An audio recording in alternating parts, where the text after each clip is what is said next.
Tu ya, diputus tadi. Tak tahulah kenapa. Line ke apa. Sebab memang kerap putus. Semalam pun kuliah. Semalam pun putus. Tadi yang Ustaz Asri pun putus juga kan. Putus awal.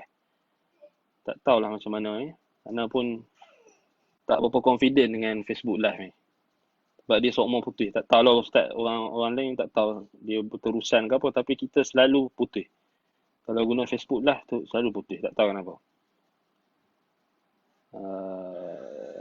Takkan nak kata Facebook Live ni dia dah hard limit ke kan. Berapa jam ke tak tahulah. Maksudnya tak kan. 8 jam lagi kan. Di limit dia tu 8 jam lagi. Kita tak sampai 2 jam tak sampai lagi. Takkan dia dah habis. Jadi pelik lah. Ana pun tak tahulah macam mana ni. Tak tahu mungkin lama tak pakai Facebook ni. Jadi putih-putih ke. So kita kena fikirkan macam mana tak mau bagi putus. Mungkin kena cuba cari alternatif lah. Untuk waktu salam ni tak boleh harapkan Facebook Live saja. Mencari alternatif maksudnya dari sudut boleh pakai apa platform yang lain tapi linkkan juga dengan Facebook ni. Tapi anda tak tahulah macam mana. Tapi tak tahulah mungkin line kita ke kan. Dekat tempat masing-masing. Tapi semalam sikit lagi nak habis. Semalam tak habis lagi semalam yang kuliah Jumaat tu. Semalam tak habis sikit lagi. Tak sempat habis, dia dah habis kan. Tapi tak apalah, kita pun dah sejam lebih waktu tu, tak apa berhenti. Baik. Tak apalah, kita sambung balik. Harap-harap dia berterusan lah. Takkan putus lagi. Putus tu dia akan memberi kesan jugalah. Maksudnya kita putus tu dia ganggu lah, betul-betul gangguan kan. Baik.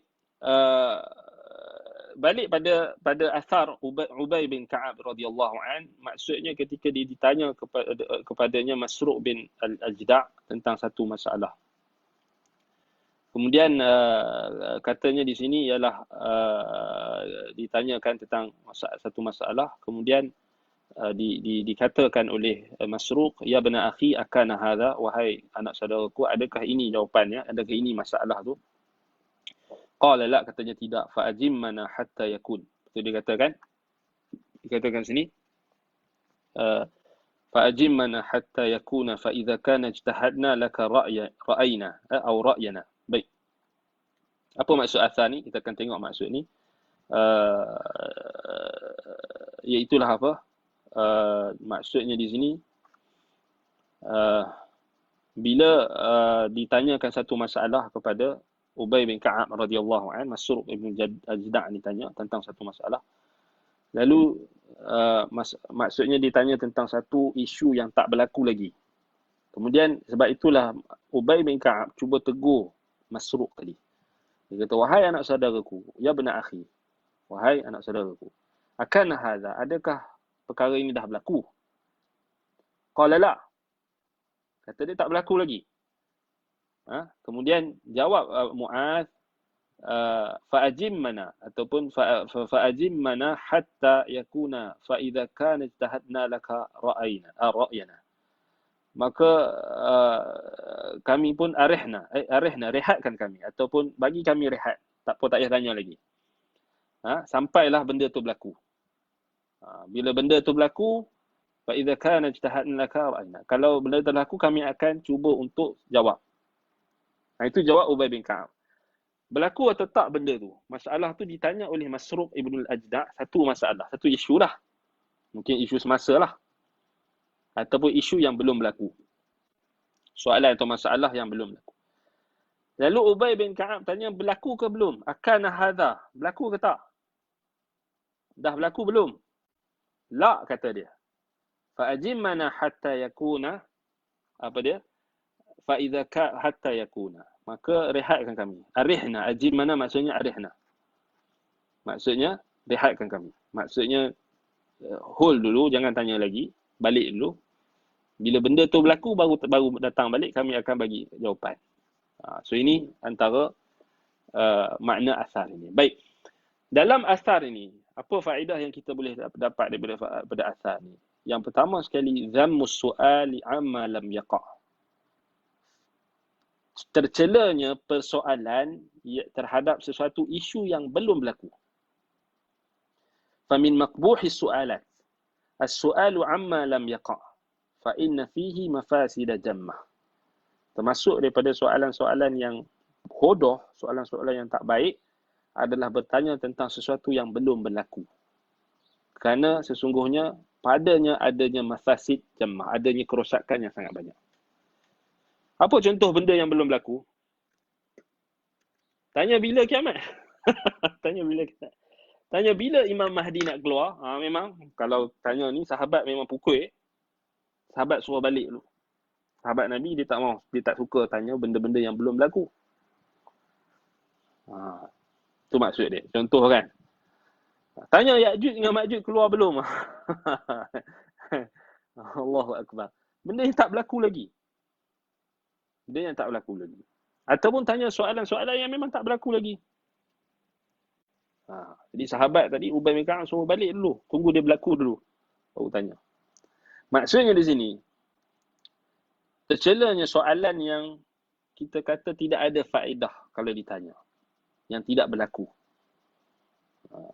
Dan termasuk daripada kerosakan soalan-soalan yang berbentuk perkara yang sedemikian, iaitulah apa? Tarkul istighal bima huwa waqi'un matlubun minal 'abdi. Bila kita duk sibuk tentang benda yang belum berlaku, kita akan meninggalkan kesibukan kita terhadap perkara yang sedang berlaku dan sudah berlaku. Itu je point dia. Apa kerosakan yang akan berlaku kalau kita menyibukkan diri dengan soalan yang dalam isu yang belum berlaku? Kerosakannya adalah kita akan meninggalkan perkara yang realiti. Betul tak? Betul. Contohnya, dia duk kalut tanya tentang bila berlaku kiamat. Bila Imam Mahdi keluar. Bila Ya'juj Ma'juj keluar. Last sekali dia tak sibuk dah dengan apa? Sekarang ni orang duk sibuk dengan nak jaga nyawa. Dia dah tak sibuk dah. Realiti sekarang ni kita kena jaga nyawa. Pakat-pakat kita berusaha. Cari asbab. Pergi ambil vaksin. Daftar vaksin kalau belum vaksin lagi. Sama-sama pakat-pakat bantu. Nak capai imuniti berkelompok. Tapi dia sibuk dengan benda yang tak berlaku lagi. Betul tak? Kan tak bermanfaat. Sibuk benda yang tak berlaku lagi. Dajjal. Keluar belum? Siapa Dajjal? Dia mesti benda yang tak keluar lagi. Benda yang belum berlaku. Lalu dia menyibukkan diri dengan hal yang tak bermanfaat dan dia meninggalkan perkara yang sepatutnya dia sibukkan diri. Nampak? Itu maksudnya tarkul istighal bima huwa waqi'un matlubun minal 'abdi. Dia akan meninggalkan perkara yang dituntut sepatutnya dia menyibukkan diri. Sepatutnya dia menyibukkan diri dengan persiapan untuk menghadapi hari akhirat, untuk menghadapi kematian. Bukan duk sibuk kalut nak cari Dajjal kat mana, siapa Imam Mahdi, duk canon orang tu, duk canon orang ni, duk sibuk dengan isu-isu semasa, duk sibuk dengan teori konspirasi. Sedangkan yang dituntut kepadanya adalah untuk mempersiapkan diri untuk bertemu dengan Allah. Tak sibuk dah dengan zikir, tak sibuk dah. Menuntut ilmu sepatutnya. Disibuk dengan benda-benda yang tak sepatutnya. Wallahu musta'an. Baik. Sebab tu kalau kita tengok balik, apa yang maksudnya soalan yang tidak bermanfaat ni antaranya adalah soalan terhadap benda yang belum berlaku. Ini penting. Belum berlaku. Yang tak ada faedah pada agama. Sebab tu bila Nabi SAW ditanya tentang bila kiamat, Nabi tak jawab. Nabi kata, apa yang kamu prepare? Apa yang kamu sedia? Apa yang kamu sediakan? So Nabi suruh orang yang tanya tadi sibukkan diri dengan benda yang menjadi tuntutan. Tuntutan kamu untuk buat preparation. Bukannya sibuk tanya bila kiamat, kemudian kamu duduk sibuk dengan benda yang tak pasti. Allah musta'an. Baik, wa minha, dan antaranya lagi faedah yang kita boleh dapat, tahmilun nafsi ma lam tuhammal. Fa inna lamma khutibna bil amri wan nahi syar'iyyaini kana hadha huwa haqiqatul ibadah allati khuliqna li ajliha. Baik, antara faedah yang kita boleh dapat daripada asar Ubay bin Ka'ab radhiyallahu anhu ini, iaitulah kita meletakkan bebanan tanggungjawab kita itu terhadap apa yang kita mampu. Bukan pada benda yang kita tak mampu. Kita kena pikul bebanan yang kita mampu, bukan kita pikul bebanan yang kita tak mampu pikul. Kerana kita diperintahkan oleh syarak untuk melaksanakan perintah dan larangan, melaksanakan perintah Allah dan meninggalkan larangan Allah. Dan itulah hakikat ibadat yang kita diciptakan oleh Allah untuk beribadat kepada Allah. Nampak tak Ubay bin Ka'ab? Orang tanya dia benda yang dia tak tahu, benda yang belum berlaku. Dia tak sibuk nak jawab. Sahabat Nabi, ini manhaj para sahabat. Sahabat Nabi, dia tak mau membebankan diri pada benda yang tak sepatutnya. Kita juga kena belajar daripada manhaj para sahabat Nabi. Mereka takkan membebankan diri dengan apa yang bukan bebanan mereka. Macam sekarang ni ramai orang tanya, Ustaz, pemerintah kita ni tanggung ke dosa pemerintah kalau kita kita mendiamkan diri dan sebagainya. Itu bukan menanggung dosa orang lain, bukan tanggungjawab kita. Tak ada. Tapi kita duk sibuk. Ni ulama ni tak nasihat pemerintah. Tanggungjawab kamu ke? Kan, dia duk sibuk kalut dengan negeri orang lain, negara orang lain. Ni dekat rumah sendiri ni. Tanggungjawab. Rakyat-rakyat dekat rumah sendiri ni. Kau ada tegur ke kemungkaran? Kau ada tegur ke maksiat yang anak-anak kau buat? Isteri kau buat? Termasuk daripada fiqh sahabat. Manhaj para sahabat, mereka takkan membebankan diri dengan benda yang bukan menjadi bebanan mereka. Contohnya macam Ubay bin Ka'ab. Soalan tadi, soalan benda yang tak akan berlaku ataupun benda yang belum berlaku. So Ubay kata, pergi dululah, bagi kami rehat. Tunggu benda tu berlaku, baru mai tanya balik. Nampak? Simple. Very simple. Kalaulah semua orang dalam urusan agama ni bersifat macam ni, tenteram dunia. Aman dunia. Tapi masalahnya semua orang dia nak ulah. Kita tengok zaman sekarang ni, semua benda nak ulah.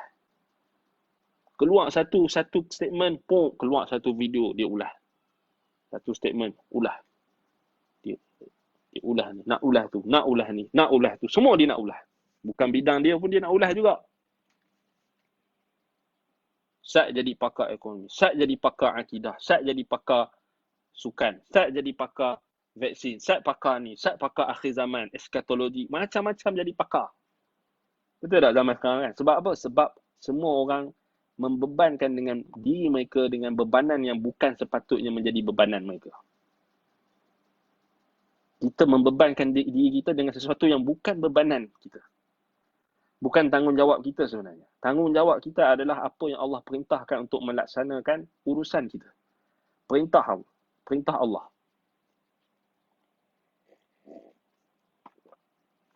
Bukan kita sibuk dengan benda yang bukan urusan kita. Min husnil islamil mar'i tarkuhu ma la ya'ni. Termasuk daripada kebaikan seorang Muslim, meninggalkan sesuatu yang tidak ada kena mengena dengannya. Yang bukan urusannya. So, Nabi SAW dah beritahu. So tinggalkanlah benda yang tak ada kena mengena dengan kita. Hal ehwal negara orang lain. Nampak? Buat apa engkau nak? Hal ehwal negara orang lain tu. Ulama' negara orang tu, ulama' dia nasihat ke tak pemerintah tu. Bukan tanggungjawab kita. Kita ni tanggungjawab kita, apa yang kita dibebankan atas kita ni. Kau nasihat tak sahabat kau? Kau nasihat tak anak-anak kau? Dia duduk kalut tengok orang.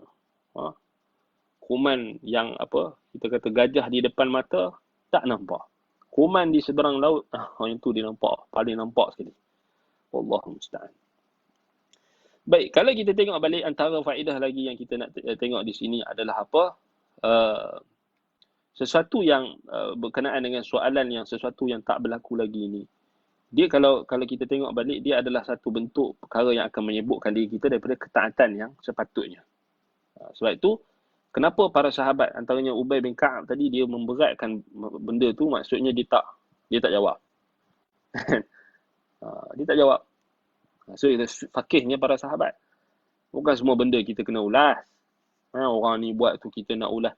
Orang tu buat ni kita nak ulah. Macam kita rasa macam kita ni orang apa? Paling penting sekali di dunia ni. Semua benda kita nak ulah. Cukup. Cukup bila dah keluar fatwa. Dah cukup lah fatwa. Kalau dia ahli ilmu, kan? Dia nak bantah, maka bantah dengan ilmu, bukan bantah dengan cara ke anak-anakan.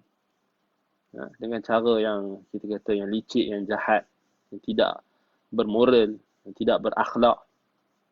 Allahumma musta'an. Kita zaman sekarang ni zaman orang semua apa nak jadi bijak apa, rasa diri dah bijak kan. Susah tu kita cakap dia akan kan, kita cakap satu dia akan jawab 8, 5, 7, 6 dengan jawapan yang macam-macam. Allah musta'an. Baik, kemudian antara faedah yang kita boleh dapat daripada asar yang ke-11 ini, iaitulah soalan tentang apa yang belum berlaku. Dia akan memberatkan hati dan akan memberatkan hati untuk memikirnya. Memberatkan hati dan memberatkan kita kata pemikiran kita untuk memikir. Kerana hati kita ni dia menerima bebanan. Hati kita ni dia terima something yang kita kata dia akan, ialah macam kita kata dia menyerap. Sebab itu kalau kita ditanyakan satu soalan yang belum berlaku, dia akan memberi kesan. Sebab itulah maksudnya di sini dia akan bagi kesan, maksudnya dia akan memberi pengaruh terhadap kita punya emosi ataupun kita punya psikologi. Sebab itu kenapa para sahabat Nabi mereka genius. Soalan benda yang belum berlaku, mereka tak jawab. Bijak. Kan?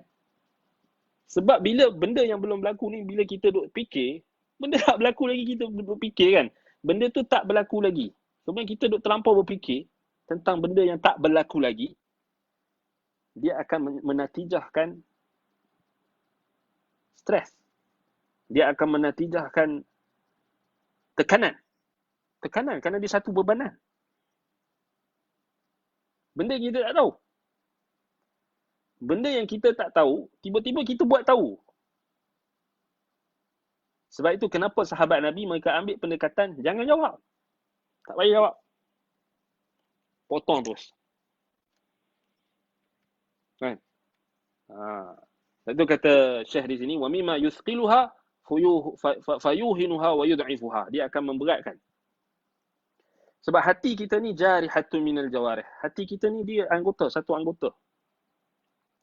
Dia menerima bebanan. Masuk anggota badan kita.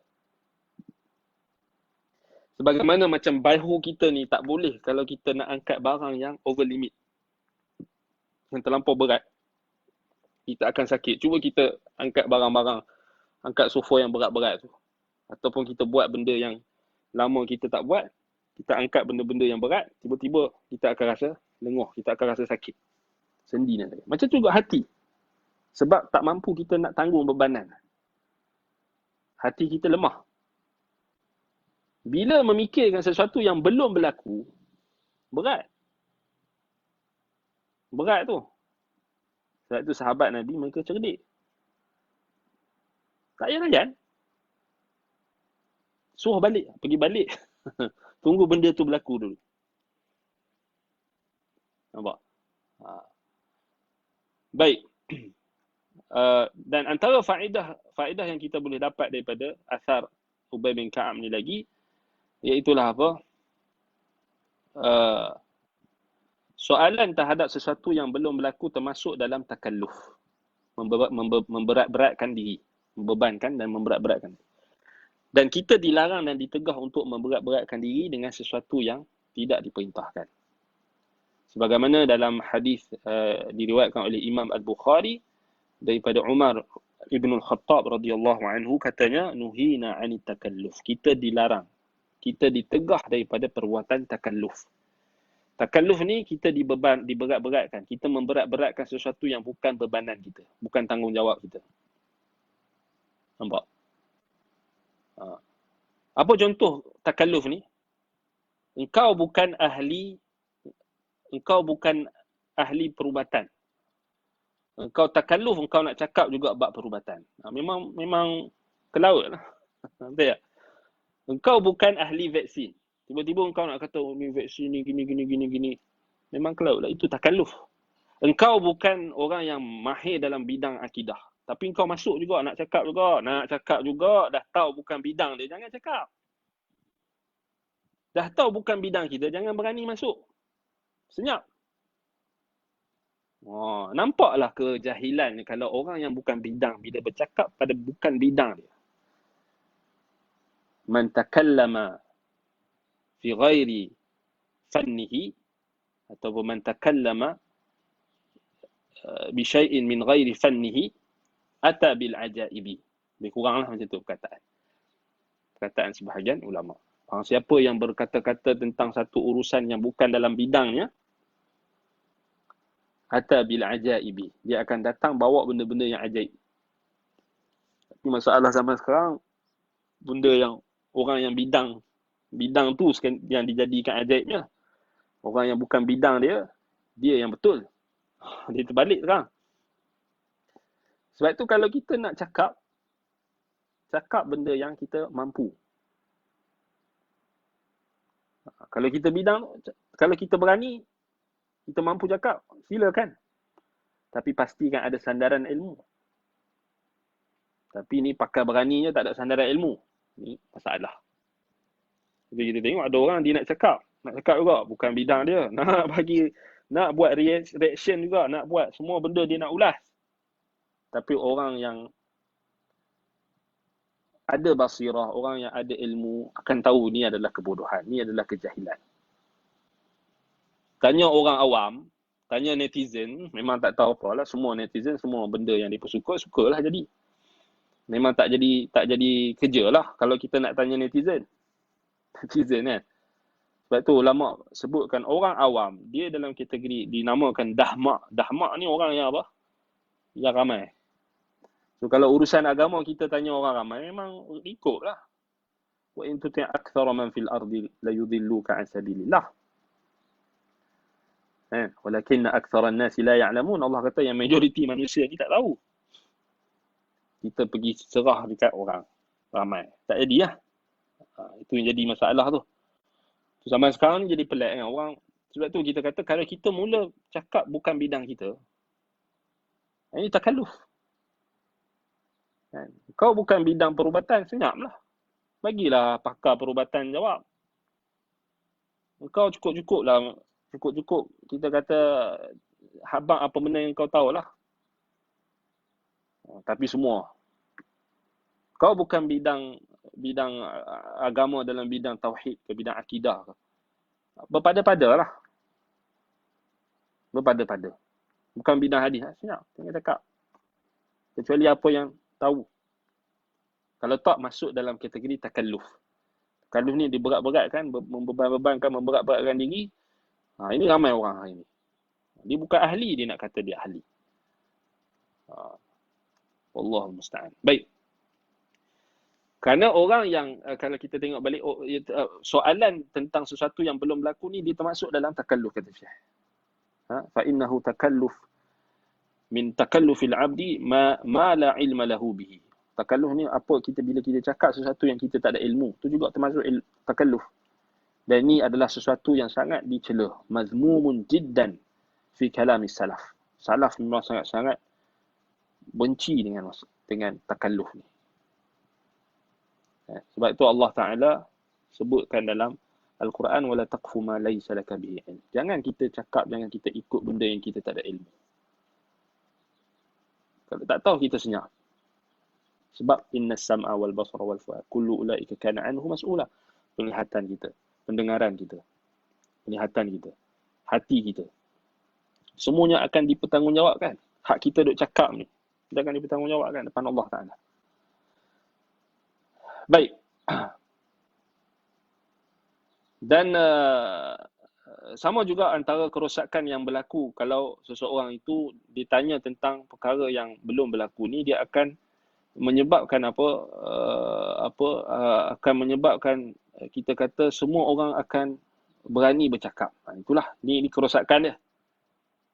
Dan tak ada dah kita kata apa, tak ada dah rasa warak, tak ada rasa berhati-hati dan berwaspada dalam urusan agama, dalam urusan even dalam urusan dunia sekalipun.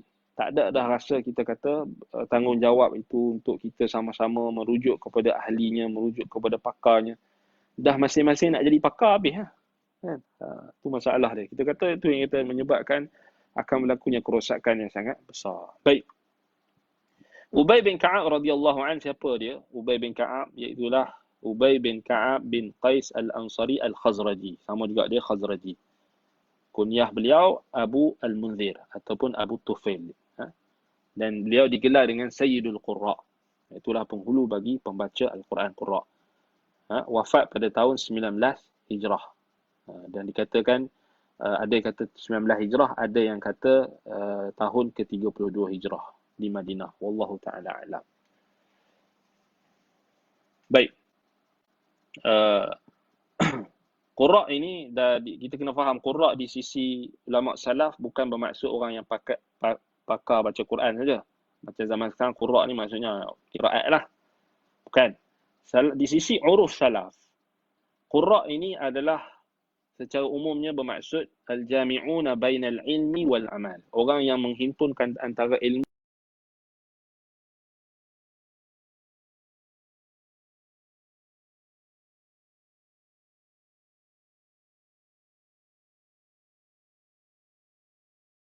musta'an.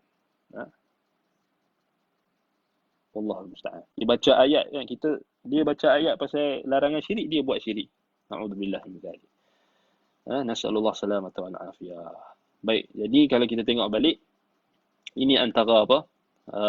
Kita kata antara faedah yang kita boleh dapat daripada asar yang ke-11 daripada Ubay bin Ka'ab radhiyallahu anhu. Baik. Asar yang berikutnya asar yang ke-12. Baik. Asar yang ke-12, qala musannif wafaqahullah al-ghurrah ats-tsaniyah asyrah an Khalid bin al-Walid radhiyallahu anhu annahu qala ma lailatun tuhda ilayya fiha arusun ana laha muhibbun أو أبشر فيها بغلام بأحب إلي من ليلة شديدة الجليد في سرية من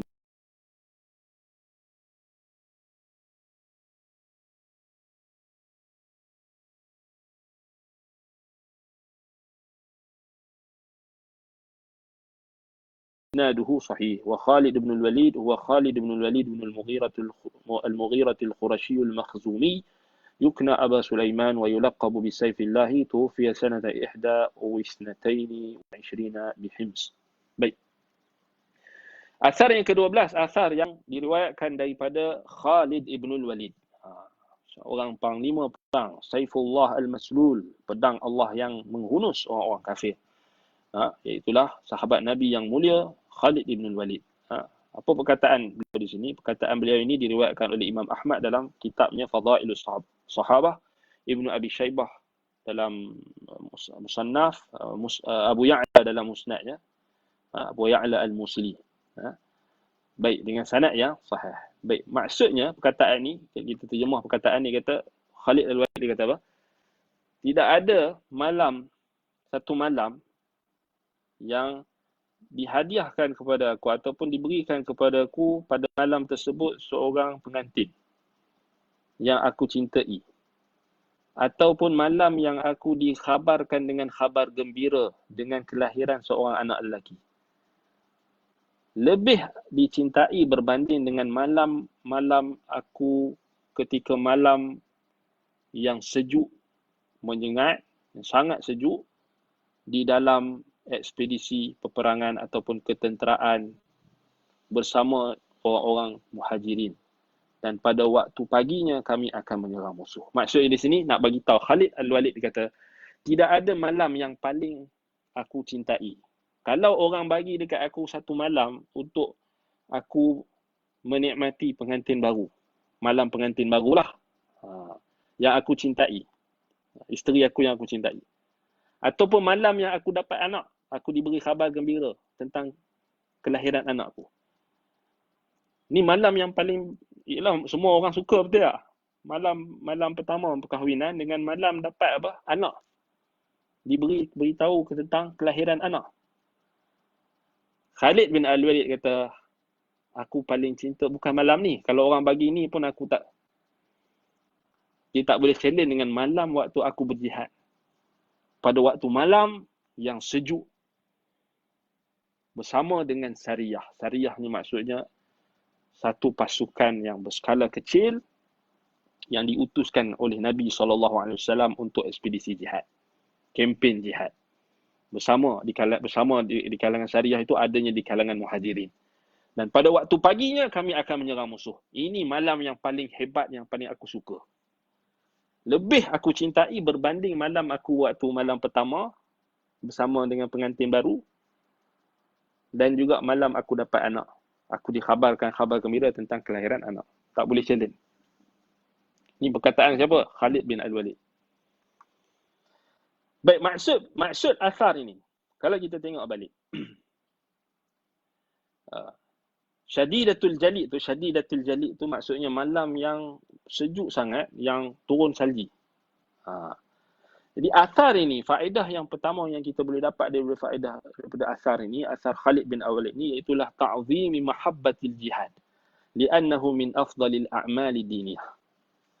Macam mana sahabat Nabi mereka sangat mengagungkan dan menyintai syariat jihad. Mereka sangat cintakan berjihad. So nak kata dekat sini, Khalid bin Al-Walid ni, dia lebih suka pergi berjihad dalam keadaan malam yang sejuk, datangnya salji turun, dia berjihad bersama-sama dengan Muhajirin. Dia lagi suka daripada malam dia dengan pengantin baru. Malam pengantin, malam pertama dia. Ataupun malam dia baru dapat anak. Nak bagi tahu ini Khalid bin Al-Walid. Dia kata, maksud di sini, Khalid bin Al-Walid dibuat perbandingan. Dibuat perbandingan di sini. Maksudnya nak kata apa? Khalid bin Al-Walid sekarang ni dia cerita pengalaman dia. Sebab kita tahu, sebab konteks perkataan Khalid bin Al-Walid ni menunjukkan dia dah, waktu tu dia bukan dalam keadaan berjihad. Dia dah balik rumah, tapi dia buat comparison. Dia kata, antara malam aku bersama dengan isteriku, malam pengantin, dengan malam aku dapat khabar gembira tentang kelahiran anak. Dengan malam aku bersama dengan Muhajirin, kami duduk dalam malam yang sejuk, yang turun salji, pada waktu paginya kami serang musuh. Itu lagi hebat. Itu lagi best. Itu lagi seronok. Tak boleh bayang. Sahabat Nabi. Kan? Sahabat Nabi. Macam mana nak bagi tahu kat kita ta'zimus sahabah lil jihad wa mahabbatil jihad. Macam mana para sahabat ni mereka mengagungkan kecintaan mereka itu terhadap jihad. Kenapa? Kerana jihad ni adalah termasuk daripada afdalul a'mal ad-diniyah. Amalan yang paling afdal, antara amalan yang afdal. Amalan agama yang afdal. Dan kita tahulah pengagungan ini datang daripada siapa? Semua orang tahu Khalid bin Al-Walid min umara'i juyushi was saraya fi ahdi Nabi sallallahu alaihi wasallam thumma fi ahdi Abi Bakr wa Umar. Termasuk daripada panglima perang yang hebat. Panglima turus angkatan perang pada zaman Nabi sallallahu alaihi wasallam.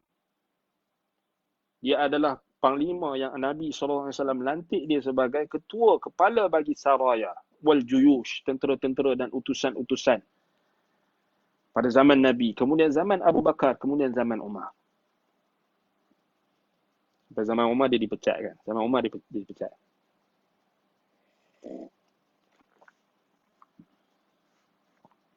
Sebab Umar tengok orang terlampau angkat Khalid ni sampai orang agak ada bibit-bibit fanatik tu. Ataupun orang agak taksub dengan Khalid. Sebab itu Umar pecat dia. Umar bukan dengki ke apa, sebab Umar nak jaga akidah. Itu sahabat Nabi. Sebab tu kalau kita tengok balik, ini perkataan ni kita kata tak pelik lah pasal keluar daripada seorang yang hebat. Khalid bin Al-Walid Saifullah, digelarkan dengan pedang Allah oleh Nabi SAW. Jadi maksudnya di sini, Khalid Al-Walid menjadikan malam waktu dia duduk di kemah bersama dengan Sariyah. Bersama dengan Sariyah ni maksudnya tentera-tentera, unit-unit tentera berskala kecil di kalangan Muhajirin. Yang mereka bermalam pada waktu malam ketika itu sejuknya adalah sejuk yang sangat dahsyat. Turunnya salji, Kemudian pada waktu pagi mereka akan menyerang musuh. Itu malam yang paling best.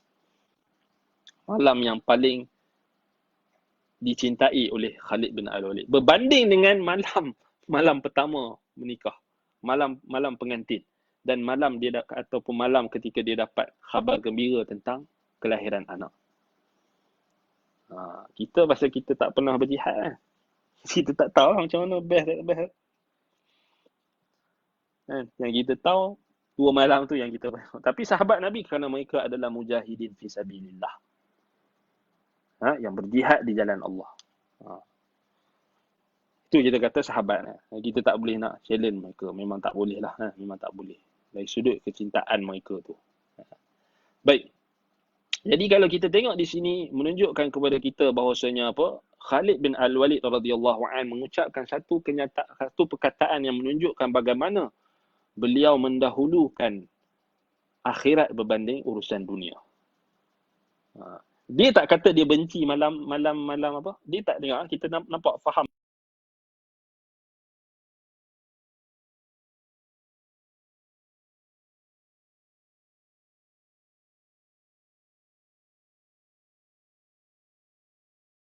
Gembira tentang kelahiran anak dia malam tu, malam dia tak suka, dia tak kata.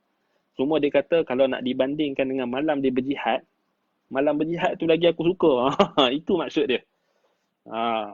Maksudnya sahabat Nabi mereka tak anti urusan dunia. Mereka bukan menolak dunia.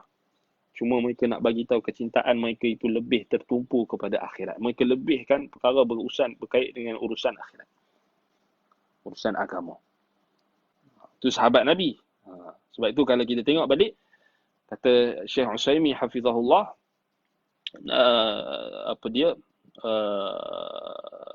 Khalid bin Al-Walid kat sini telah mengagungkan atau telah menunjukkan kepada kita satu contoh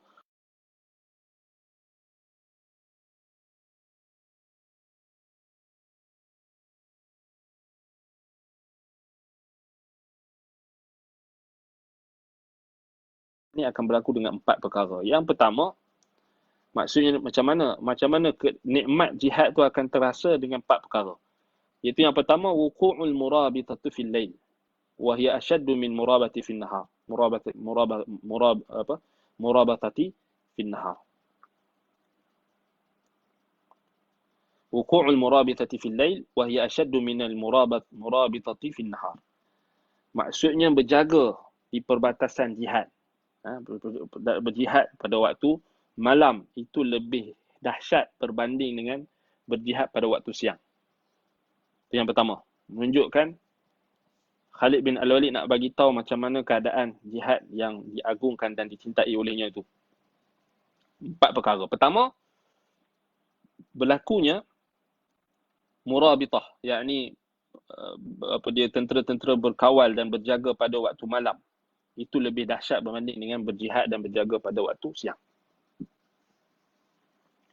Wasaniha, yang kedua, kaunu tilka al-lailah shadidatal bardi binuzuli thalji fiha. Keadaan malam yang berlakunya jihad tersebut adalah malam yang sangat dahsyat kesejukannya. Iaitulah dengan turunnya salji. So nak bagi tahu betapa hebatnya. Khalid Al-Walid nak bagi tahu betapa dahsyatnya jihad. وثالثها كونه حينئذ مرابطا في سرية من المهاجرين وهم أضعف تعلقا بالدنيا من غيرهم فنفوسهم مشوقة إلى الجهاد مبتغية له مع هوانهم على الناس فإن الجاري في عادة الناس أن الوارد على بلد أقل رتبة عندهم من أهله. Baik. Yang ketiga, keadaan yang Khalid sifatkan iaitulah syariah tentera yang terlibat dalam ekspedisi ataupun kempen ketenteraan itu adalah di kalangan muhajirin.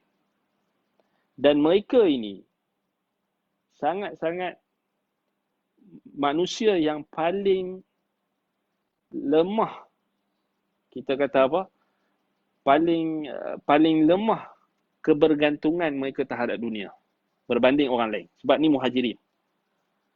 Kenapa? Kerana jiwa-jiwa mereka itu sentiasa merindui jihad. Sentiasa nak berjihad. So di sini kalau kita tengok balik, kerana muhajirin ni dia pergi dekat tempat Dia berhijrah ke tempat bukan tempat asalnya. Muhajirin berhijrah ke Madinah. So, kalau kita tengok balik secara adatnya, golongan yang dia berhijrah, yang dia bukan ke tempat asal, bukan balik ke tempat asal dia, Mekah tempat asal dia, tapi Muhajirin ni dia berhijrah ke Madinah. Madinah tu bukan tempat asal dia.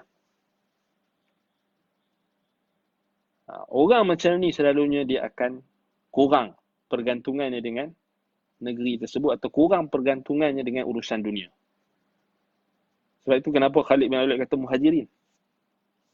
So nak bagi tahu betapa dahsyatnya pergantungan hati orang-orang Muhajirin ni terhadap akhirat. Itulah untuk berjihad. Satu kelebihan Muhajirin. Dan Khalid termasuk di kalangan Muhajirin. Khalid bin Walid termasuk di kalangan Muhajirin. So dia tahu perasaan macam mana dia duduk di luar negeri dia, bukan negeri dia, dan dia berjihad di sana. Kan? Dia tak ada rasa macam nak kena nak rindu balik ke rumah, nak balik ke Mekah tak boleh pasal orang kafir ada. Sebab tu dia kat situ kita nampak macam mana pengagungan terhadap jihad tu akan terzahir pada perkataan Khalid bin Walid pada 4 perkara. Yang keempat, annahu yusabbiha al-aduwa fi tilka al-lailah wa huwa yanziru al-lail murabitan mubtaghiyan al-gharah fi as-sabah faya'luhu min al-hammi shadid ma ya'lu. Yang keempat, kita nampak macam mana Khalid bin Walid kata yang mana pada waktu malamnya mereka berjaga dan pada waktu subuhnya, pada waktu paginya mereka akan menyerang musuh. Subhanallah, sangat dahsyat. Malam yang sejuk, turun salji. Betul tak? Dahsyat. Waktu malam, lebih dahsyat. Menggelapnya, kemudian sejuk lagi. Kemudian berjihad dengan muhajirin. Bukan orang Ansar, muhajirin. Yang mereka tak ada tempat, maksudnya mereka dihalau daripada negeri mereka. Yang keempat, pada waktu paginya, mereka nak kena serang musuh. Malam mereka berjaga. Maka inilah yang menunjukkan kepada kita, 4 perkara ini menunjukkan kepada kita bagaimana Khalid bin Al-Walid radhiyallahu an menyifatkan tentang pengagungan terhadap jihad itu berlaku. Dan sudah tentulah tidak ada agradud dunia, tidak ada kepentingan dunia dalam jihad ini. Dan dibuatkan perbandingan oleh Khalid bin Al-Walid antara dua kecintaan, iaitu kecintaan dengan isteri, kecintaan dengan anak tadi. Jika nak dibandingkan dengan kecintaan dari jihad, maka sahabat Nabi mereka lebih cintakan jihad. So ini menunjukkan kepada kita bahawasanya apa? Sahabat Nabi mereka mementingkan urusan akhirat berbanding urusan dunia. Dalam masa yang sama mereka tak membenci dunia mereka. Kita kena faham. Mereka tak buang dunia, tapi mereka melebihkan akhirat berbanding dunia. Itu maksud perkataan, apa dia kita kata, perkataan Khalid bin Walid. Dan ini terzahir pada hadis Nabi SAW. Dan Nabi sebut benda yang sama. Nabi SAW dalam hadis yang sahih, dalam Sahih Al-Bukhari, Nabi kata apa? Laula an ashqa ummati atau laula an ashqa ala ummati ma qa'adtu khalfa sariyah walau wadidtu anni uqtalu fi sabilillah thumma uhya thumma uqtalu fi sabilillah thumma uhya thumma uqtal. Subhanallah. Nabi kata apa? Kalaulah tak mahu memberatkan umatku, nescaya aku takkan duduk di belakang sariyah. Maksudnya aku takkan duduk saja di Madinah, aku utuskan utusan. Walau waditu anni aqtulu fi sabilillah. Aku teringin nak keluar bersama dengan pasukan-pasukan tentera yang aku utuskan. Aku teringin nak surut serta bersama dengan mereka. Setiap peperangan. Ini Nabi. Aku nak saja aku keluar berjihad dengan mereka dan aku mati fi sabilillah. Uqtalu fi sabilillah. Thumma uhya, kemudian aku dihidupkan balik. Thumma uqtalu fi sabilillah. Kemudian aku mati. Aku terkorban. Kemudian aku dihidupkan kembali dan kemudian aku mati semula. Tengok Nabi SAW bagi tahu kepada kita sifat orang beriman. Macam mana Nabi SAW sangat rindukan untuk berjihad. Kerana apa? Kerana jihad ni adalah afdalul a'malis salihah. Sebab itulah kalau telah diperintahkan jihad, kalau mereka yang telah difardukan ke atas mereka jihad, maka mereka duduk, maka ini termasuk di kalangan khisalul munafiqin, tanda-tanda munafik. Sebab itu Nabi SAW sebut dalam hadis diriwayatkan oleh Imam Muslim, man mata walam taghzu aw yuhaddith nafsahu bil jihad mata ala syu'batin minan nifaq. Barang siapa yang mati dalam keadaan dia tak pernah berjihad, tak pernah berperang, ataupun dia tak pernah bercita-cita, berkeinginan dalam dirinya untuk berjihad, cita-cita untuk berjihad pun tak ada, ma ta'ala syu'batin minan nifaq, dia mati dalam keadaan mati dalam cabang-cabang kemunafikan. Wal'iyadzubillah. Maksudnya kita orang beriman ni, kok mana pun kita tak mampu nak berjihad lagi apa semua, kok mana pun jangan kita ada khisal munafiqin, kita tak ada ansur rasa nak berjihad. Itu bahaya. Kena ada. Cuma jangan ikut jihad Daesh kot itu jihad fisabilillah syaitan. Jangan ikut jihad yang tidak syar'i, cukup sudah. Itu bahaya. Orang muda-muda, budak-budak sekarang ni dia semangat nak jihad, lalu dia pergi ikut jihad-jihad yang tak syar'i. Jihad-jihad yang kita kata apa? Fisabilillah syaitan. Jihad khawarij. Itu tak jadi. Pergi mengaji dulu kitabul jihad kan. Belajar dulu. Jihad menuntut ilmu. Jihad lawan hawa nafsu. Jihad lawan syaitan. Macam yang Imam Ibnul Qayyim bahaskan dalam kitabnya Zadil Ma'ad tentang maratibul jihad, pembahagian jihad. Jihad lawan orang munafik. Jihad lawan ahlul bid'ah. Jihad dengan lisan. Jihad dengan penulisan. Jihad dengan tinta. Itu pun jihad juga. Tak semestinya dengan pedang. Cuma kita kata jihad yang syar'i itu perlu difahami. Jangan kita tergesa-gesa. Dengar saja orang tu hajat jihad, kita pun ikut. Kita tak tahu dah siapa ni ajaran sesat ke, Daesh ke, Khawarij ke, pakai nak ikut. Ini masalah orang kita juga. Dengar saja orang ajak pergi Syria, orang ajak pergi negara Arab, dia terus nak pergi. Dia tak kaji dulu. Dia percaya saja, dia ingat semua orang Arab tu baik-baik belaka. Dia tak tahu kat sana pun ada Khawarijnya, ada Ahlul Bid'ahnya, ada golongan-golongan yang sesat, golongan-golongan yang jauh daripada sunnah. Itu yang kita kena hati-hatilah. Pemuda syabab-syabab ni kena hati-hati. Sebab tu kena refer kepada ulama ahli sunnah. Jangan kita buat ketetapan ataupun kita kata bertindak dengan perasaan semata-mata. Nak berjihad, semangat nak berjihad, tapi akhir sekali terjebak dalam jihad yang tidak syar'i. Wallahul musta'an. Baik. Kemudian kalau kita tengok balik maksudnya di sini hadis tadi, kita nak bagi tahu orang yang mati yang tak ada langsung cita-cita nak berjihad ni, dia mati dalam syu'batun minan nifaq, mati dalam kita kata apa? Cabang-cabang nifaq. Ni bahaya. Sebab itu kita kena kok mana pun kena ada cita-cita nak berjihad. Kan? Iaitulah apa? Kalau kita tengok balik khisal mukminin, ciri-ciri orang beriman ni, dia nak berjihad dan dia nak mendekatkan diri kepada Allah dengan berjihad. Dan sudah tentulah dia rindukan sesuatu perkara yang dapat menyampaikan dirinya kepada Allah Subhanahu wa taala. Baik.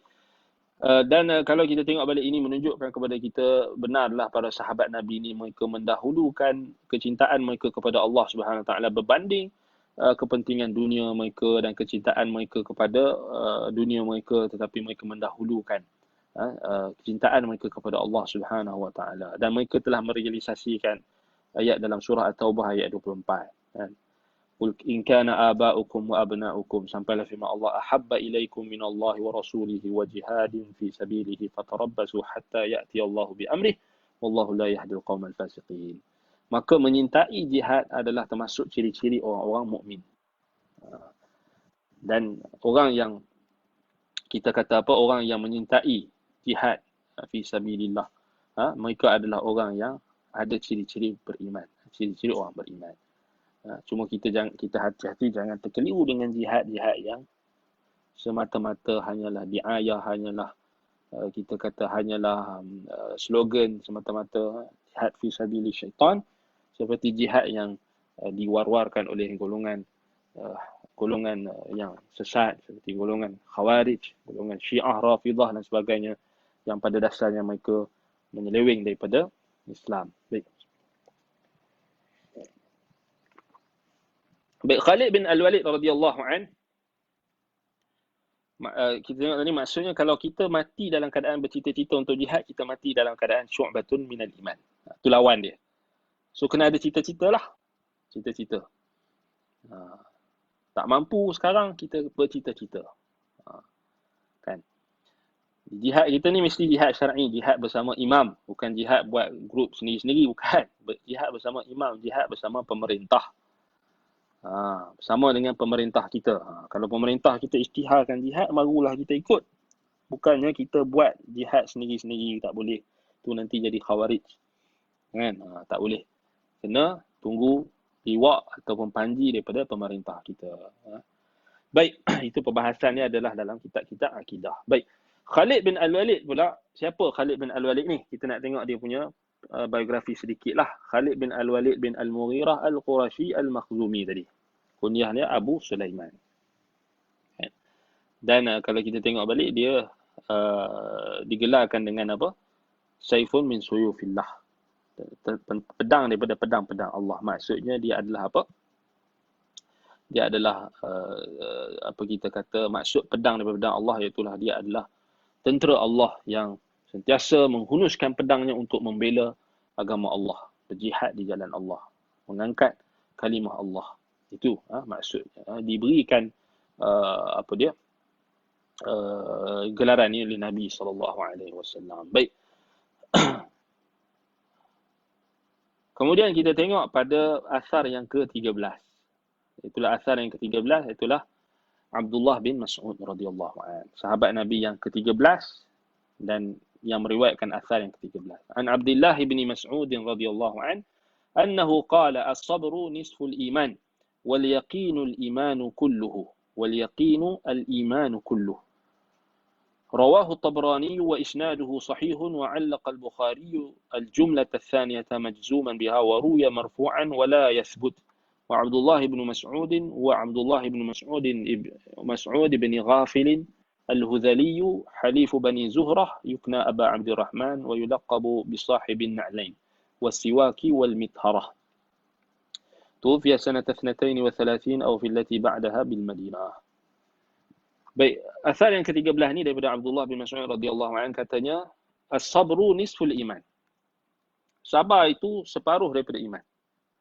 Wal yaqinul iman kulluhu. Keyakinan itu adalah iman kesemuanya. Iman secara keseluruhannya. Keyakinan itu adalah iman secara keseluruhan. Baik. Jadi asal ni diriwayatkan oleh At-Tabrani. Sanadnya sahih. Al-Bukhari riwayatkan dengan mu'allaqah, allaq al-Bukhari pada jumlah yang kedua, maksudnya wal yaqin al-iman kulluhu. Dan diriwayatkan secara marfu' pada jumlah yang kedua tu al-iman wal yaqin al-iman kulluhu, tapi tidak sahih. Maksudnya dia tak sampai pada Nabi lah, dia hanya sampai mauquf pada sahabat Nabi, iaitu Abdullah bin Mas'ud radhiyallahu anhu. Baik, Abdullah bin Mas'ud pula, siapa Abdullah bin Mas'ud bin Ghafil al-Hudhali. Al-Hudhali, suku Hudhali adalah sekutu bagi Bani Zuhrah. Dan digelarkan kunyah Abdullah bin Mas'ud ini Abu Abdurrahman, dan dia digelarkan dengan Sahibun Na'lain. Iaitulah apa? Sahibu Na'lain, maksudnya pemilik dua sepatu Nabi, yang dia memegang. Dia pegang apa? Dia membawa sepatu Nabi sallallahu alaihi wasallam.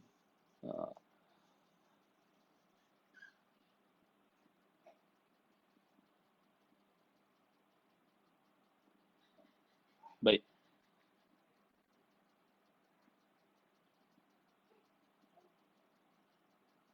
Okey. Takat ni tak putus lagi, tak apalah, alhamdulillah. Wallahu a'lam. Baik. Abdullah bin Mas'ud ni digelar dengan Sahibun Na'lain, yang membawa dua sepatu Nabi. So dia berkhidmat untuk Nabi SAW dan siwak Nabi, kayu sugi Nabi kan. Mitharah, yang ni tempat Nabi bersuci. Dia wafat pada tahun 32 Hijrah. ataupun 33 Hijrah di Madinah. Baik, kita tengok makna dan faedah yang kita boleh dapat daripada athar Ibnu Mas'ud ini, iaitulah apa athar tadi? As-sabru nisful iman. Sabar itu separuh daripada iman. Wal yaqinul imanu kulluhu. Keyakinan itu adalah iman keseluruhannya. Baik. Athar ini penjelasan kepada kita bahawasanya iman ini mempunyai cabang, zu syu'ab. Iaitulah ada ciri-cirinya.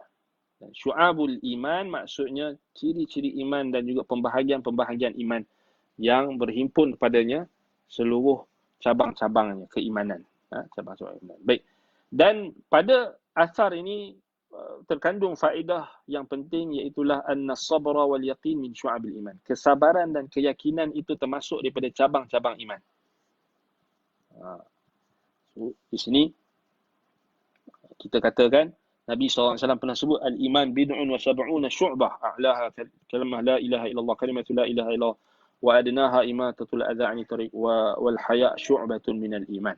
So Nabi pun dah pernah bagi tahu dekat kita dalam hadis yang sahih, maksudnya iman itu ada 70 cabang lebih. Paling tinggi adalah la ilaha illallah. Paling rendah adalah membuang sesuatu yang boleh memudaratkan di jalanan, dan malu termasuk daripada iman. Kemudian ulama-ulama kita ahli sunnah mengarang kitab-kitab yang menghimpunkan tentang cabang-cabang iman. Dan sahabat Nabi juga menjelaskan kepada kita tentang cabang iman. Antaranya as-sabru, kesabaran, dan keyakinan.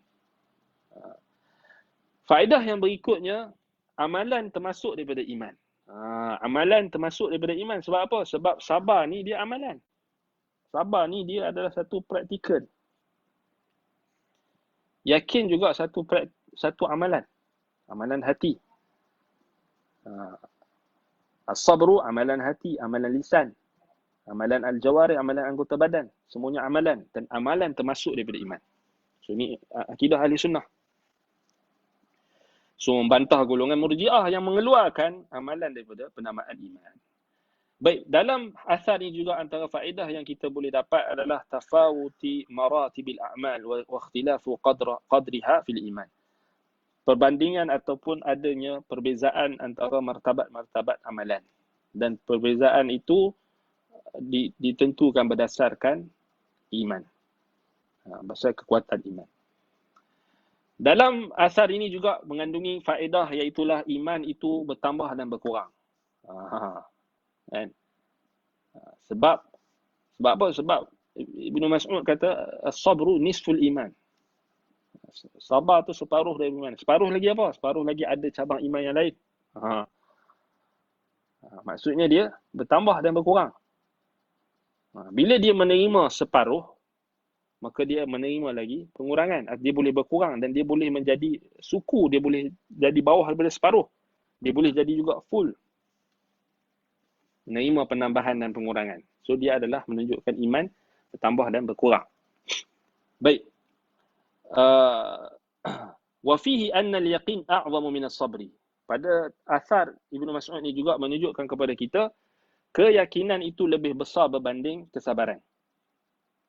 Kenapa? Kerana Ibnu Mas'ud jadikan keyakinan tu iman kesemuanya.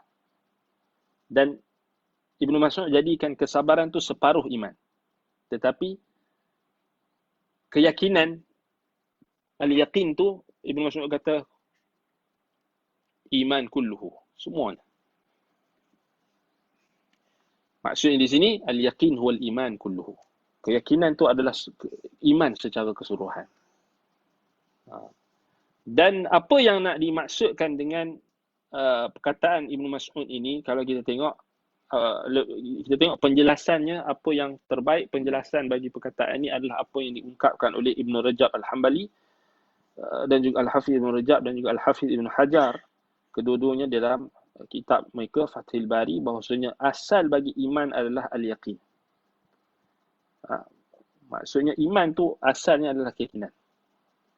فَإِذَا أَيْقَنَ الْقَلْبِ إِنْ بَعَثَتِ الْجَوَارِحِ إِلَى الْعَمَلِ. Bila hati yakin, bila hati penuh dengan keyakinan, maka hati yang dipenuhi dengan keyakinan itulah yang akan membangkitkan anggota badan untuk melakukan amalan. Betul lah. Kalau orang tu dia tak yakin dengan solat, macam mana dia nak solat? Kan? Kalau dia tak yakin dengan pahala ganjaran yang dia akan dapat dengan di solat, macam mana dia nak solat? Sebab itu kata Ibn Mas'ud, al-yaqin al-iman kulluhu. Keyakinan itu adalah iman keseluruhannya. Baik, dalam asar ini juga terkandung faedah, iaitulah as-sabru nisful iman. Kesabaran itu separuh daripada iman. Kerana apa? Kerana iman itu dia berlegar pada kesabaran dan syukur. Ini yang diungkapkan oleh Imam Ibn Qayyim. Iman itu dia berlegar pada kesabaran dan kesyukuran. Sebab itu, sabar ni dikatakan separuh. Separuh lagi apa? Kesyukuran. Tapi kesemuanya, yakin. Sabar dan kesyukuran tadi mesti kena, maksudnya dia takkan lari daripada keyakinan. Itu maksud dia. Dan disebutkan oleh Imam Ibn Qayyim rahimahullah dalam Zadil Ma'ad. Begitulah juga beliau membahaskan dengan panjang lebar di dalam kitabnya Iddatus Sabirin. Disebutkan berkenaan dengan apa pendapat-pendapat ulama. Dan kalau kita tengok balik, beliau menyatakan bahawasanya apa? Iman itu dia mengandungi sabar dan syukur. Sebab itulah bila Ibn Mas'ud kata as-sabru nisful iman, maksudnya separuh daripada iman adalah kesabaran. Kerana apa? Kerana manusia itu dia berlegar pada dua keadaan tadi. Sama ada dia bersyukur ataupun dia bersabar. Bersabar dalam musibah, bersabar dalam kesusahan yang dihadapi, ataupun bersyukur dengan nikmat yang Allah Ta'ala bagi. Itu secara umum. Sebab itu dikatakan as-sabru nisful iman. Maksudnya kita orang tanya, apa lagi separuh lagi? Separuh lagi itu kesyukuran. Berdasarkan apa yang dibahaskan oleh Imam Ibn Qayyim dalam kitabnya Zadil Ma'ad dan juga Iddatus Sabirin. Baik, ataupun Iddatus Sabirin. Baik. Jadi itu berkenaan dengan kita kata apa? Berkenaan dengan kita kata asar yang ke-13. Asar yang ke-14. Asar yang ke-14. Baik. An Salman Al-Farisi radhiyallahu anhu annahu qala innama yuhliku hadhihi al-ummata naqduha 'uhudaha. Rawahu Ibn Abi Shaybah wa isnaduhu sahih. Salman Al-Farisi huwa Salman ibn Budakhshan ibn Mursalan Al-Farisi.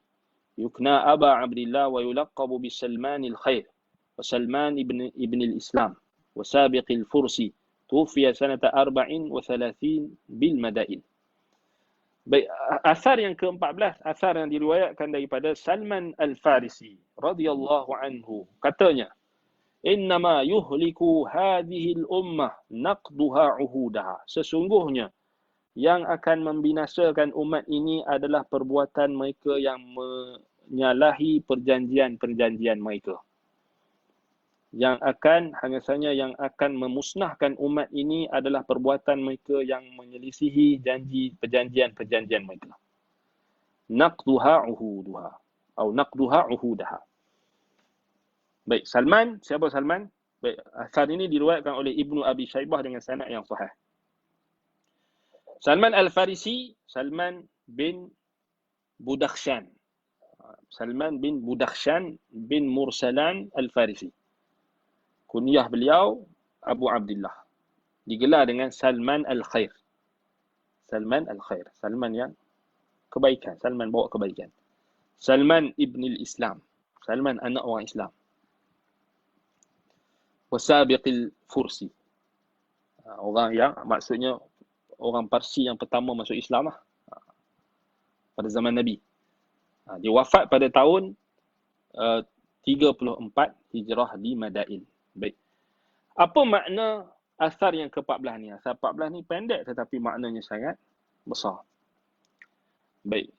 Termasuk daripada kita kata asar daripada sahabat Nabi yang mulia yang diriwayatkan oleh Ibnu Abi Shaybah dengan sanad yang sahih ni daripada Salman Al-Farisi radhiyallahu an. Dia kata apa? Innama yuhliku hadhihi al-ummata naqduha 'uhudaha. Sesungguhnya umat ini akan musnah apabila mereka menyalahi perjanjian-perjanjian mereka. Baik, dalam asar ini yang pertama kita boleh dapat faedah at-tahzir minal halak bil wuqu'i fi syarr. Satu bentuk ancaman dan amaran daripada seorang sahabat Nabi yang mulia ini daripada perbuatan yang dapat menimbulkan kecelakaan dan kebinasaan apabila umat ini terjebak dalam perkara-perkara yang buruk. Antara faedah lagi, amalan-amalan yang boleh menjemput kemusnahan ataupun yang boleh menatijahkan kemusnahan.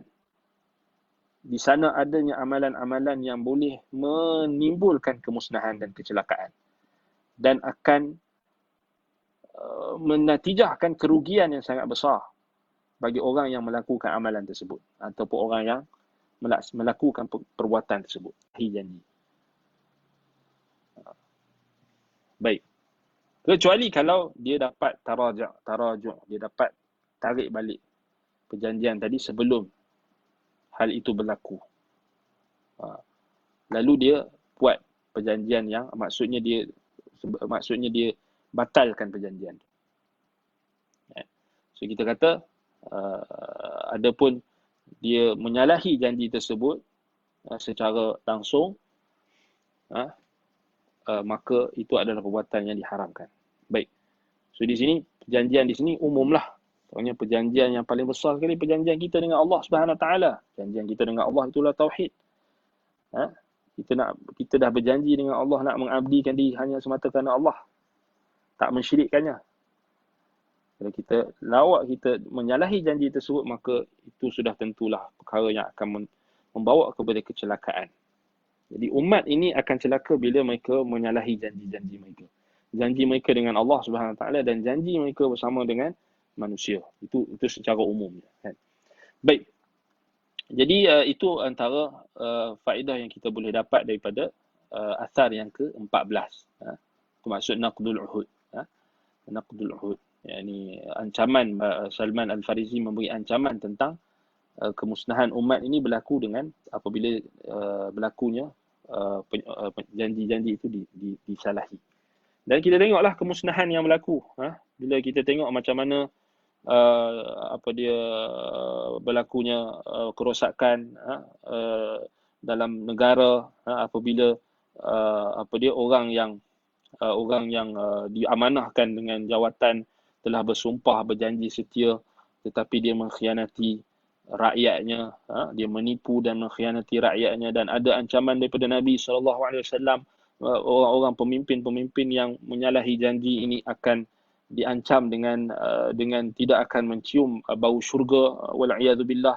Dan kita tengok begitulah juga penjawat-penjawat awam, misalnya mereka yang diamanahkan untuk menjaga urusan kaum muslimin, urusan masyarakat, urusan rakyat dan sebagainya, lalu mereka mengkhianati janji mereka, mengkhianati sumpah mereka, mengkhianati amanah yang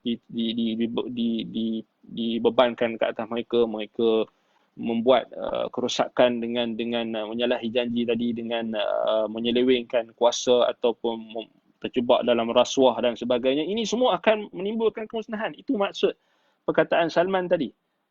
Dan betul, ini memang berlaku dalam zaman-zaman kita tengok kejatuhan umat Islam dan sampai sekarang. Kerana apa? Kerana umat Islam itu sendiri menyalahi janji sesama mereka. Menyalahi janji sesama. Janji mereka dengan Tuhan mereka, dengan Allah Subhanahu Wa Taala. Terjebak di dalam kesyirikan. Meninggalkan ketaatan. Wallahu al-musta'an. Wa alaihi at-tuklan. Baik, itu asar yang ke-14. Asar yang ke-15, asar daripada Abi Talhah Al-Ansari. Abu Talhah Al-Ansari radhiyallahu anhu. Ini yang ke-15. Sahabat Nabi yang mulia. Kata beliau, annahu qala la a'ummu rajulaini wa la ata'ammaru alayhima. Rawahu Ahmad fi Zuhdi wa isnaduhu sahih. Baik.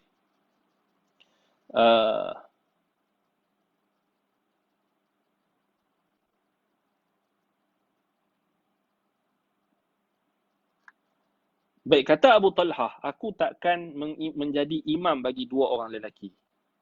wala ata'ammaru alaihima, dan aku takkan menjadi pemimpin bagi kedua mereka. Perkataan ni dahsyat. Aku tak la a'ummu rajulaini, aku takkan tergesa-gesa ataupun aku takkan menjadi imam bagi dua orang lelaki, dan aku tak mau menjadi pemimpin untuk mereka berdua. Ini perkataan dahsyat. Siapa Abu Talhah Al-Ansari? Kita kenal Abu Talhah kita lah, Abu Talhah di Baitul Salam. Ini Abu Talhah Al-Ansari, sahabat Nabi. Nama asal beliau Zaid ibn Sahl ibn Aswad, Zaid ibn Sahl ibn Aswad Al-Ansari Al-Khazraji. Nama asalnya Zaid bin Sahl. Tapi dia masyhur dengan kunyah beliau Abu Talhah Al-Ansari. Baik, Abu Talhah ni siapa dia? Sahabat Nabi yang mulia yang wafat pada tahun 34 Hijrah ketika dalam ekspedisi peperangannya di Bahri Rum. Lautan, di salah satu lautan Bahri Rum ni dekat laut, kita kata anda pun tak pasti laut apa dipanggil, tapi dipanggil laut Al-Bahrul Abyadil Mutawassit. Itu di kita kata di apa dia, di kawasan Syam lah kan, di kawasan Syam. Baik, wa dufina fi jaziratin minhu wa qila bil Madinah wa ashhar wal awwal as-sah. Baik, wafat pada tahun 34 Hijrah dalam peperangan lah, ketika dia berperang di salah satu lautan, maksud perang mungkin dalam angkatan tentera laut lah, ekspedisi. Wadufina fi jaziratin minhu, dan dia ditanam di salah satu pulau yang ada di situ. Dan ada juga kata dia meninggal di Madinah. Yang itu yang masyhur. Tetapi yang asah kata Syekh Utsaimin yang awal, dia meninggal di kepulauan yang dia berperang tu, tempat dia berperang tu. Bahrul Rum disebut sebagai lautan Rum. Di kawasan kita kata inilah di Syam. Baik. Yang ke-15 ni maksudnya asal ni riwayat Imam Ahmad dengan sanad yang sahih dalam kitab Zuhud. So ni perkataan Abu Talhah ni, kalau kita tengok ni mauquf pada Abu Talhah. Apa maksud perkataan Abu Talhah ni? Dia kata la a'ummu rajulaini wala ata'ammaru alaihima. Aku takkan mengimamkan dua orang lelaki dan aku takkan menjadi pemimpin bagi kedua mereka.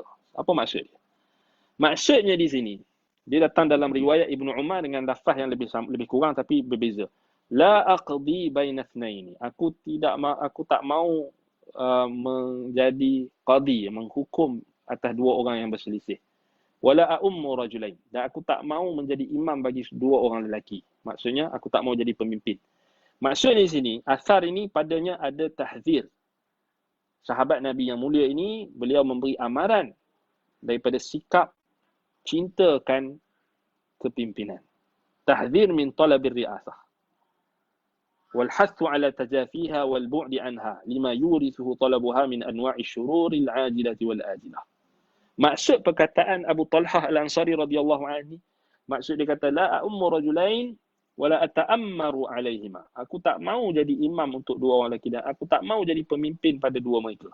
Maksudnya dia nak bagi tahu dekat kita, jangan kamu tamakkan jawatan. Jangan kamu nakkan jawatan. Orang panggil jangan jadi gila pangkat. Orang dulu dia kata jipang kan. Jangan jadi jipang, gila jawatan. Gila pangkat, jangan. Ini maksudnya tahzir. Satu amaran. Supaya jangan kita tamakkan jawatan. Nakkan pangkat jawatan. Dan galakan daripada sahabat Nabi ini supaya kita menjauhi kepemimpinan. Kerana ianya akan mewariskan, apabila tamak kepada kepimpinan dan jawatan ini akan mewariskan kejahatan-kejahatan yang akan berlaku yang sangat banyak. Dalam asar ini juga menunjukkan kepada kita ta'zim qadril imamah fi salah. Bagaimana Abu Talhah ni dia takut nak jadi imam, maksudnya dia nak bagi tahu betapa besarnya tanggungjawab sebagai imam dalam solat. Mimma yubtagha 'adatan faman khafa Allah Subhanahu wa ta'ala lam yahun alaihi an yataqaddama fiha ma'a faqdi alatiha fa innal imam yahmilu salatin nas. Maksudnya kat sini, nak bagi tahu dekat kita, jangan kita mudah-mudah kita ni nak menawarkan diri kita ni untuk jawatan apa-apa pun. Termasuklah imam solat. Imam solat. Bukan benda yang mudah sebab kita menanggung. Menanggung, kita kata, tanggungjawab yang berat. Sebab itulah dalam riwayat lain, kalau kita tengok balik, Nabi SAW sebut, Al-imamu dhaminun. Imam itu penjamin. Sebab itu kalau kita tengok balik, bila seorang penjamin nak jadi imam ni bukan mudah sebenarnya.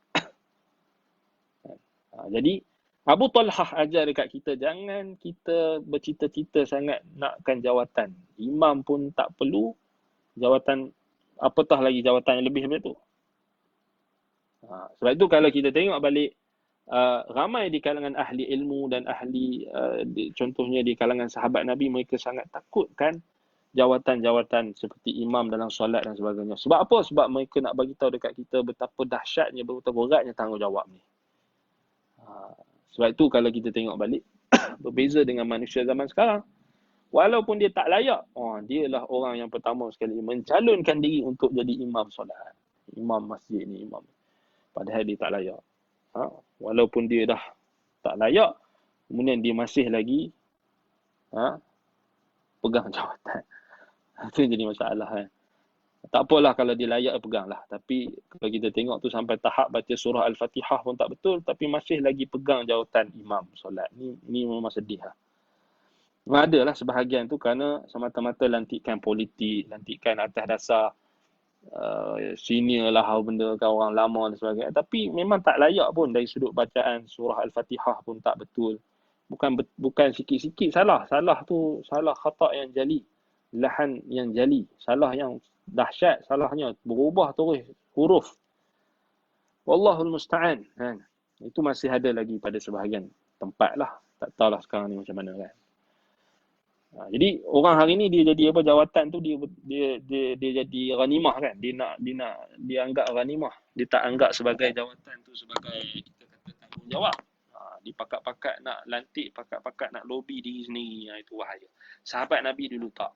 Sebab itulah Nabi SAW sebutkan bahawasanya, innakum satahrisuna 'alal imarah wa satakunu nadamatan yaumal qiyamah. Kalian betul-betul sangat bersungguh-sungguh dan tamakkan untuk mendapat kepemimpinan ataupun mendapatkan jawatan kepimpinan. Tetapi kalian akan menyesal pada hari kiamat kelak. Wa satakunu nadamatan yaumal qiyamah. Maksudnya Nabi SAW bagi tahu dekat kita, bukan senang. Bila dah kita kata melibatkan urusan kaum muslimin, melibatkan kita kata urusan masyarakat, bukan senang. So kita nak bagi tahu di sini, berhati-hati, jangan kita tergila-gilakan nakkan jawatan. Sebab itu kita kata demokrasi ni, itulah didikan demokrasi. Demokrasi ni dia mendidik supaya orang sentiasa tamakkan jawatan. Tak layak pun dia nak juga. Itu kita kata jelas kan. Sebab itu kita kata kenapa kita kata demokrasi ni bukan daripada Islam. So bercanggah sangat. Sebab itu kalau kita tengok balik sahabat Nabi, mereka takut. Mereka ta'zim urusan berkenaan dengan imarah, kepimpinan. Baik. Baik, kemudian kalau kita tengok balik di sini,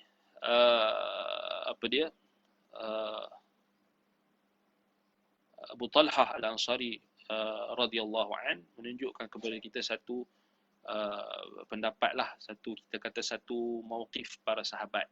Satu mauqif, satu pendirian di kalangan para sahabat yang memang mereka menjauhkan diri daripada kepimpinan. Dan tak nafikan juga ada sahabat Nabi yang memang layak, maka kita tak nafikanlah yang layak memang kena jadi imam lah kan. Yang layak tu memang kena jadi pemimpin lah. Cuma di sini nak bagi tahu sahabat Nabi juga mereka sangat berwaspada dengan jawatan ini, kepimpinan, imam dan sebagainya, imamah dan sebagainya. Kerana bukanlah urusan yang kita katakan boleh dijadikan bahan mainan, boleh diperjudikan, boleh dijadikan macam kita kata macam something yang kita kata boleh dimain-main, dianggap sebagai benda yang main. Bukan, di benda yang kita kata perlu dimuliakan dan dihormati dan perlu diletakkan pada tempatnya. Baik.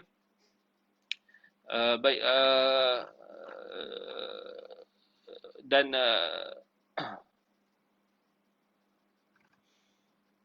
Ini antara fiqh sahabat lah, Abu Talha Al-Ansari tadi. Maksudnya kat sini, bagi tahu dekat kita bagaimana sampai tahap itulah para sahabat ni. Mereka begitu warak. Cuma kita kena faham lah, ini satu perkataan sahabat lah. Nak bagi tahu dekat kita dalam satu konteks, itulah waspada dengan terlampau gilakan jawatan dan sebagainya. Baik. Kemudian, kalau kita tengok balik,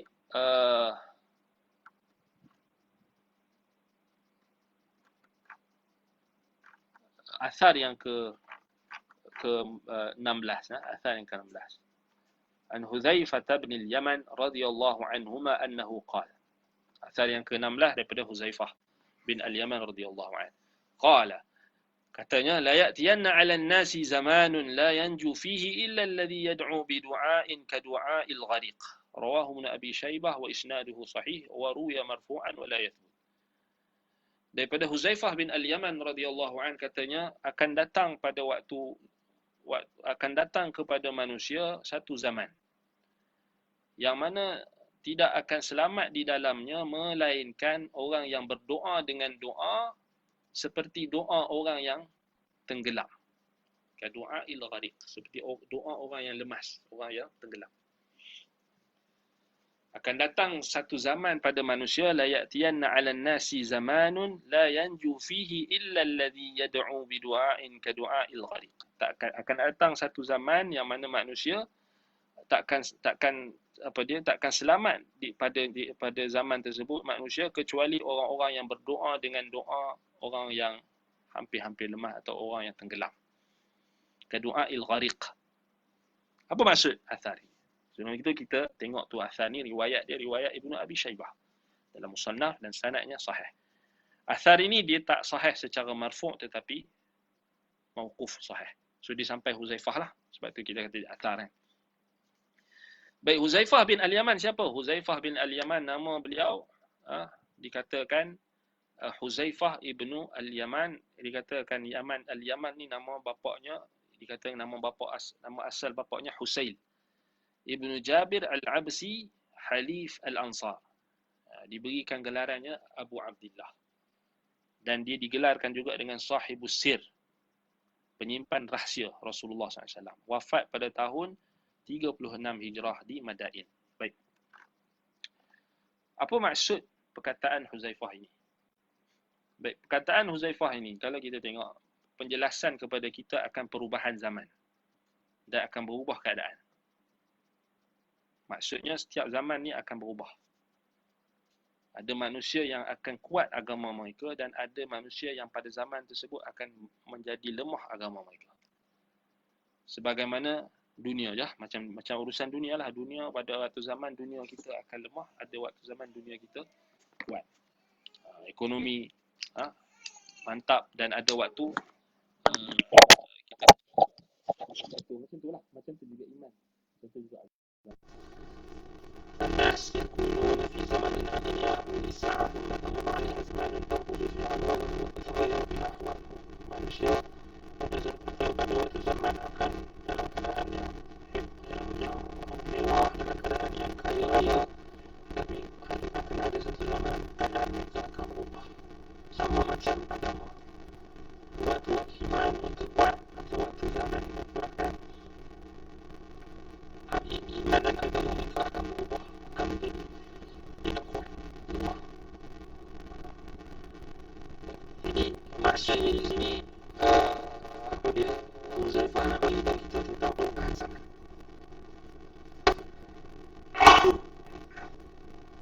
Perubahan zaman ini apa maksudnya nak bagi tahu dekat kita? Huzaifah nak bagi tahu dekat kita macam mana akan banyaknya fitnah dan akan terkena fitnah ini pada sebahagian umat ini, umat Islam, dan tidak akan ada yang selamat daripada fitnah tersebut, kerana fitnah tersebut diibaratkan seperti gelombang lautan ombak yang dahsyat.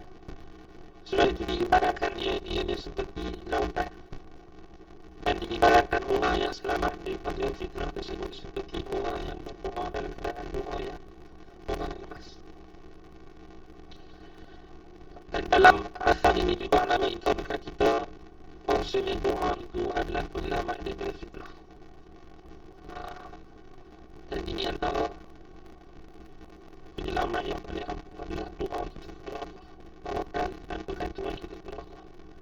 Kerana fitnah itu dia adalah termasuk daripada qadar Allah, takdir Allah. Maka kalau kita berdoa memohon perlindungan kepada Allah, maka Allah akan lindungi kita. Maka sebab itulah pada waktu banyaknya fitnah, kita kena memperbanyakkan doa kita kepada Allah, kerana itu sahajalah yang akan menyelamatkan kita. Baik, dalam asal ini juga mengabarkan kita betapa umat Islam khususnya perlu bersegera dalam melindungi mereka daripada fitnah dengan banyak bersungguh-sungguh dalam berdoa kepada Allah Subhanahu Wa Taala dalam setiap keadaan. Dan itulah yang akan menyelamatkan. Dan dengan doa, dengan sebab doa itu Allah akan menunjuk dan Allah akan mengilhamkan bimbingannya, sebab Allah akan menyelamatkan dari dua mara bahaya. Sebab itulah Huzaifah kata yang selamat hanya orang yang berdoa macam orang yang berdoa dalam keadaan lemas. Maksudnya bersungguh-sungguh dalam doa, sungguh-sungguh dalam baik.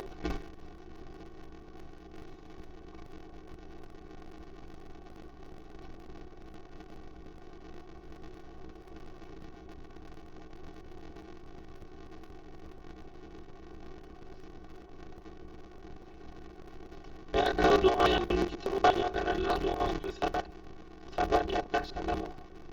Sebab fitan ini berubah-ubah.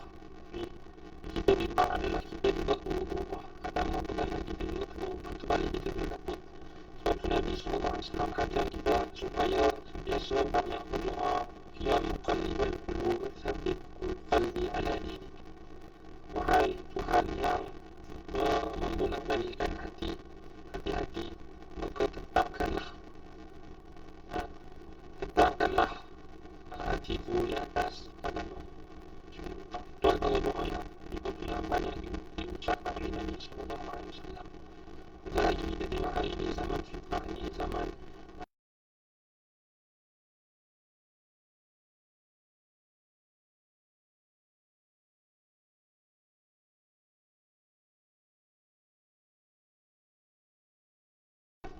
na'udzubillah min al-kufri wal dhalal wa na'udzubillah min al-fitan ma dhahara minha wa ma batan. Kita minta lindung kepada Allah daripada fitnah sama ada fitnah yang lahir ataupun fitnah yang batin. Itu antara makna daripada faedah yang kita boleh dapat daripada asal Huzaifah yang ke-berapa kali? Yang ke-16 ya. Jadi yang ke-16. Baik. Yang berikutnya yang ke-17. Yang ke-17 Al-Ammar bin Yasir radhiyallahu anhu. So daripada sahabat yang ke-17, asal yang ke-17.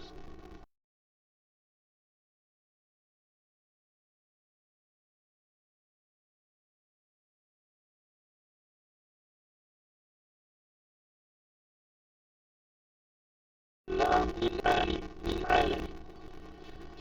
Ammar bin Yasir radhiyallahu anhu mengatakan katanya, tiga perkara siapa yang menghimpunkan ketiga-tiga perkara tersebut, maka dia telah menghimpunkan iman. Yang pertama, al-insafu min nafsi, adil terhadap dirimu. Yang kedua, al-infaqu min al-iqta', mengeluarkan infak dalam keadaan kesusahan. Wa badlus salam lil'alam, dan menyebarkan salam kepada seluruh alam. Asal ini diriwayatkan oleh Imam Ahmad dalam kitab Al-Iman Ibn Abi Shaybah dan sanadnya sahih. Ammar bin Yasir, Ammar bin Yasir bin Amir Al-Ansi, Maula Bani Makhzum, digelarkan kunyah beliau Abu Yaqzan. Jadi digelarkan Abu Yaqzan. Wafat pada tahun 33 Hijrah. Maaf, 37 Hijrah. Dalam peperangan Siffin, itulah di kawasan Raqqa di Suriah. Baik. Ammar bin Yasir radhiyallahu anhu. Kalau kita tengok balik Ammar bin Yasir, di sini memberikan kepada kita satu athar yang sangat hebat, iaitulah menjelaskan tentang iman itu ada cabang. Ini masih lagi pada cabang-cabang iman. So apa maksud insaf min nafsi wal infaq min al-ghaz Nabi SAW? Al-insaf min nafsi, maksudnya insaf min nafsi ini maksudnya kamu berlaku insaf, berlaku adil terhadap jiwa kamu sendiri. Maksudnya kamu tak menzalimi jiwa kamu, tak menzalimi diri kamu sendiri. Infak min al-iftar maksudnya menafkahkan harta benda dalam ketika waktu susah, dan juga menyebarkan salam kepada seluruh manusia. Jadi dari dua perkara ini adalah cabang-cabang iman. Sebab kalau kita tengokkan ini antara fiqh sahabat. So kalau kita tengok balik tiga perkara ini adalah cabang-cabang iman, kerana insaf ini tempatnya dalam hati. So insaf ni berlaku, insaf ni berlaku adil terhadap diri sendiri. Maksudnya kita kena jangan menzalimi diri kita sendiri. Maksudnya beribadat kita ada haknya. Setiap maksudnya beribadat kita ada hak. Maksudnya kita memberikan sesuatu pada hak, pada haknya. Boleh ada sound problem, boleh ada sound problem. Kita pasti ada sound.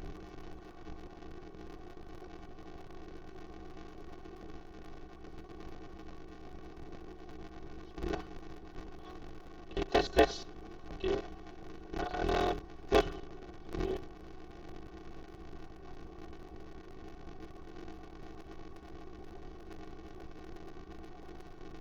Ada soalan. Dan untuk apa ni?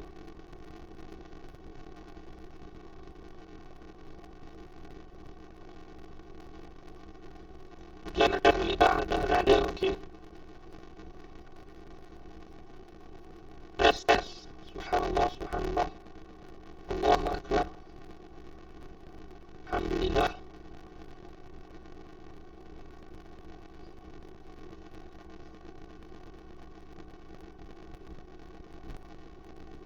Tes. Berapa lama bila?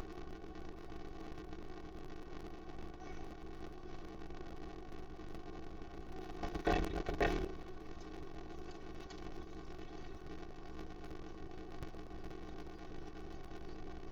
Ibu dah beri satu anak cabut tadi dia, mungkin dia berhenti dia terlibat tadi.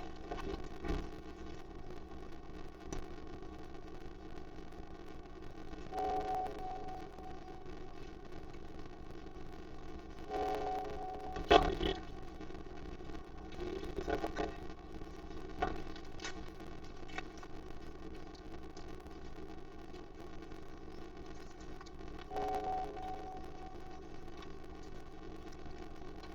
Speed power nombor. Bismillah. Okey, dengar apa?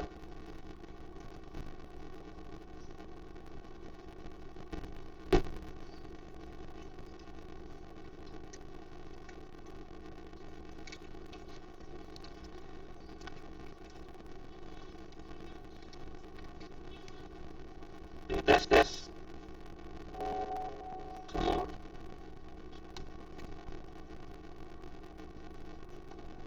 Bismillah, wassalatu wassalamu ala rasulillah wa ba'd.